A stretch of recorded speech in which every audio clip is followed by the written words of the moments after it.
And so welcome to the Paul Clark Podcast, a breaking news special edition.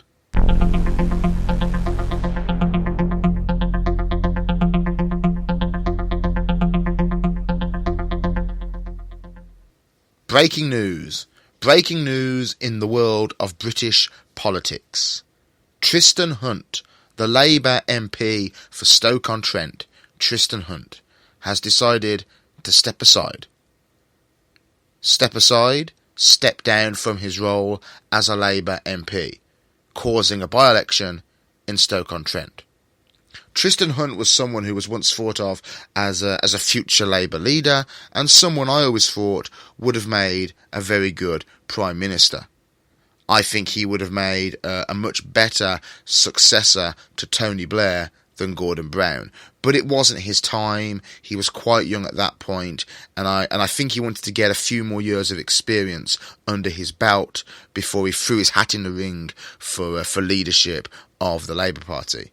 But now, we will never get to see that now. We will never get to see a Labour Party led by Tristram Hunt. He has left British politics to pursue a career elsewhere.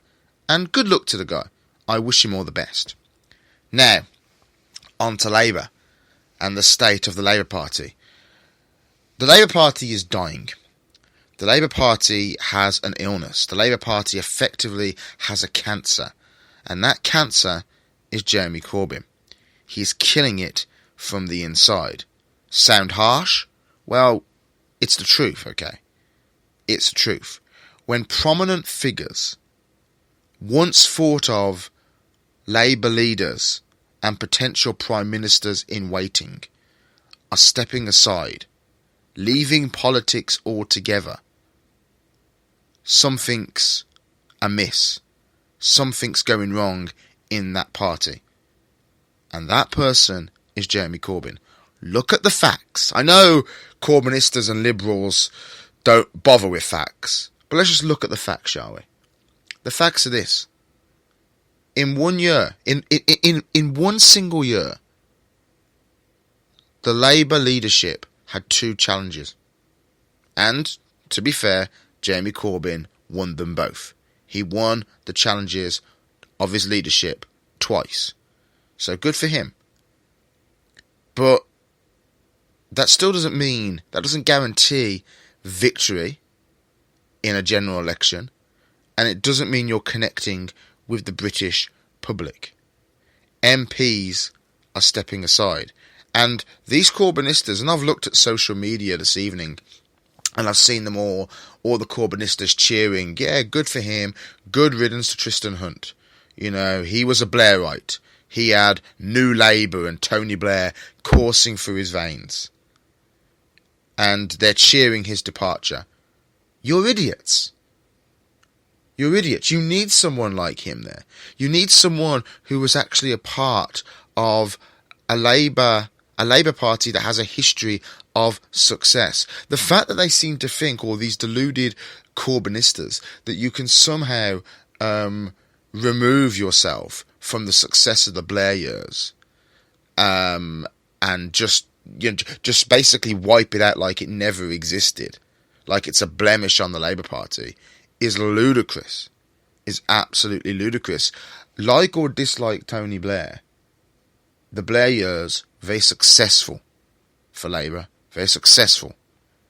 They won 3 elections, one of which with a landslide that has never ever, and I predict never ever will be seen again in British politics. 20 years ago this year, 20 years ago in May, and I can remember it vividly, Tony Blair was elected with the biggest landslide that's ever been seen in this country.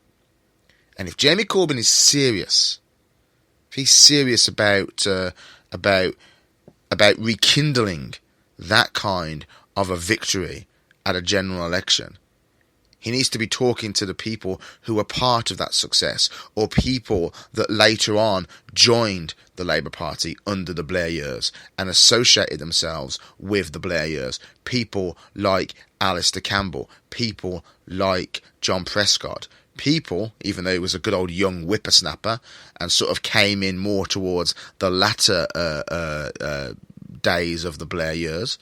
But people like Tristram Hunt, you need those guys, Jeremy. You need them.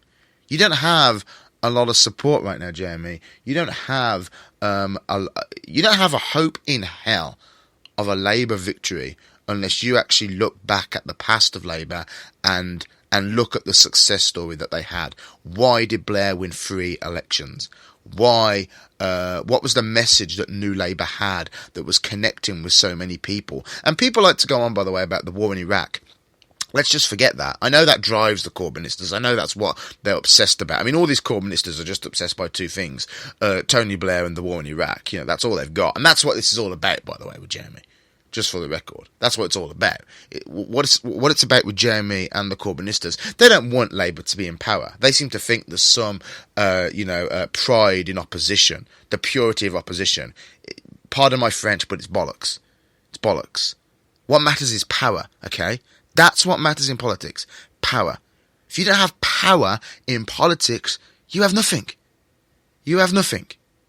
Donald Trump said during the whole US election that, if he doesn't win, if he'd have lost to Hillary Clinton, it would have been a waste of time because there's no purity, there's no dignity in being in opposition. You're nothing. If you're in opposition, you are nothing. You're just, you're lower than mud. That's what you are. So power is what matters. If you don't have power, you have absolutely nothing. Now, the Corbynistas seem to think that, no, we'd rather be in opposition, than sell out. We don't want to do spin like Blair did. Yeah, but if you're serious, Jeremy, about improving the NHS, if you're serious about, bringing back manufacturing jobs, and all these things, by the way, I actually agree with the guy on. But if he's serious about doing that, you have to get power first. Can't do it, Jeremy, from the back benches. But these Corbynistas, they are driven by Iraq. They are driven by their hatred to Tony Blair. But with all that said, with all the Iraq business, Blair still won. A divisive, controversial war that has left a stain on British politics, and particularly has vilified Labour's former leader. Still won. Still won a good sizable majority in the 2005 general election.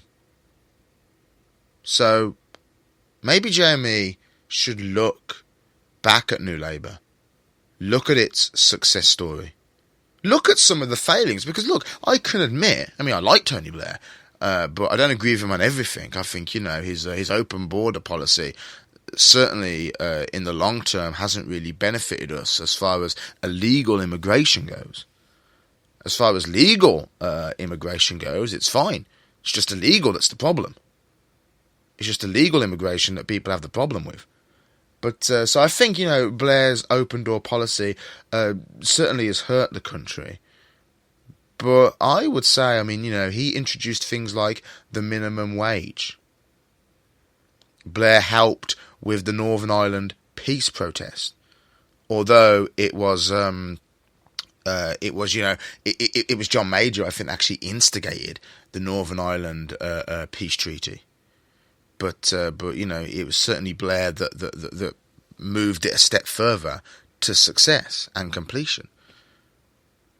But so look back at the failings and the success of New Labour, and surround yourself with people like Tristram Hunt. But I tell you guys, to all you Corbynistas out there, it's not looking good, It's not looking good. You can hide your head in the sand like a bunch of ostriches, but the word on the street, and I live in what I would probably define as Labour heartland, a very small town, working class community, where Labour, very strong here during the Blair years, very strong, but not anymore. Not anymore. And here's the danger, okay? Here's where you got to be worried. Don't worry about Labour, because Labour's finished. Labour's heading for a cliff. I'll say this for Labour, actually, on a side note, that there's still a chance that they can pull this mess back.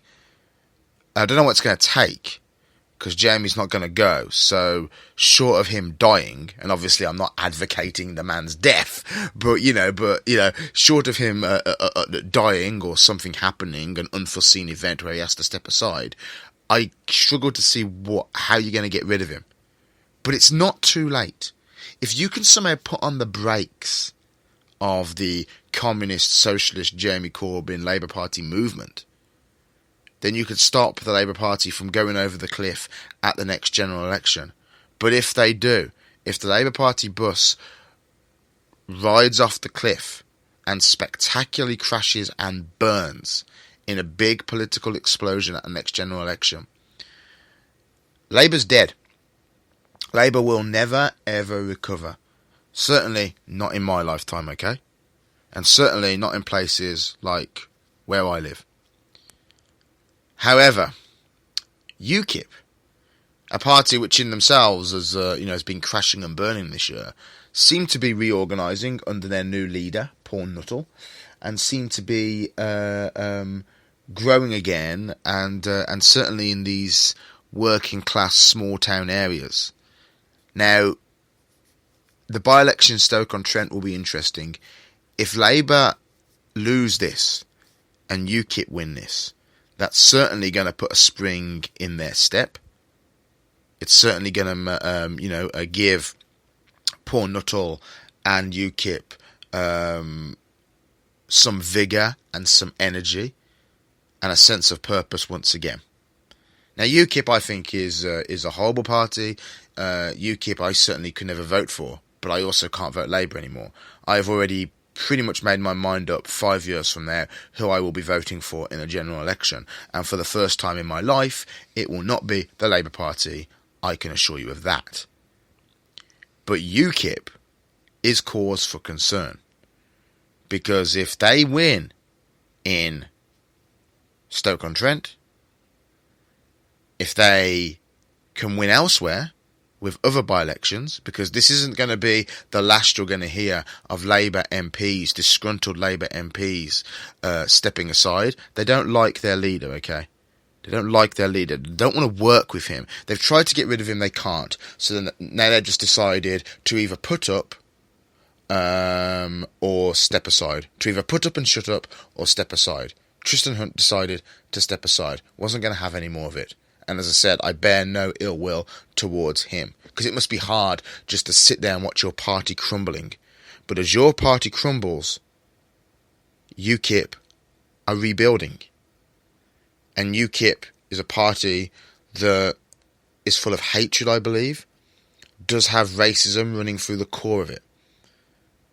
But of course, with no other party in this country to challenge the Tories, who's it going to be? The Green Party don't have, don't have enough MPs. The Liberal Democrats, possibly, they're sort of, again, they in themselves have kind of got a spring in their step after their victory in Richmond late last year. So maybe, possibly, they could rebuild. But even they are a long way off returning to the good old days of the Liberal Democrats. There is no strong opposition to the Tories. So Theresa May, if she wanted to, she could go for a general election tomorrow and she's guaranteed to win. In some ways, she probably should go because there's no opposition. But with no Labour there anymore, and with the Liberal Democrats, still miles off their return to what they used to be, there's a vacuum there that's going to be filled by someone. And it's going to be filled probably by UKIP. It's going to be filled by UKIP. And that's not going to be good for anybody. Scary times in British politics, but good luck to Tristram Hunt, good luck to Jeremy Corbyn, because I think he's going to need it, and what will be will be. We will see very soon what happens in the by-election in Stoke-on-Trent, and of course we will see what happens with Labour throughout the year. Thanks for listening to this Paul Clark podcast special edition.